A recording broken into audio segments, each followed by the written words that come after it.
Prokuroria për krim të organizuar në Serbi njoftoi se 5 persona të dyshuar në rastin e sekuestrimit të rreth 5 tonëve marijuan të gjetur në fshatin Konju, afër Krushevacit, kanë zgjedhur të mbrohen me heshtje gjatë seancës gjyqësore.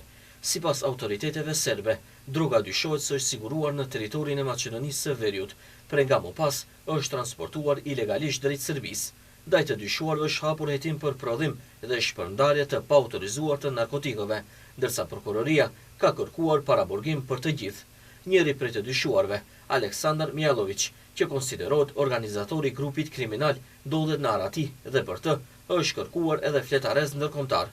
Hetimet tregojnë se grupi ka vepruar në mënyrë të organizuar dhe ndërkombëtare, duke siguruar mbi 5 tonë marijuan në Maqedoninë e Veriut gjatë muajit janar, e cila më pas është transportuar përtej kufirit, është ruajtur në depo private dhe është përgatitur për shitje të mëtejshme në Serbi.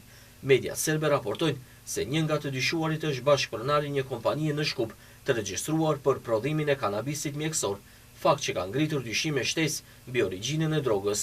Ministri i Punëve të Brendshme të Serbisë, Ivica Dačić, deklaroi se bëhet fjalë për sekuestrimin më të madh të drogës në historinë e policisë serbe. Për krahasim, sekuestrimi më i madh i mëparshëm kishte qenë rreth 2 tonë, ndërsa gjatë gjithë vitit të kaluar u konfiskuan gjithsej 6,1 tonë narkotik.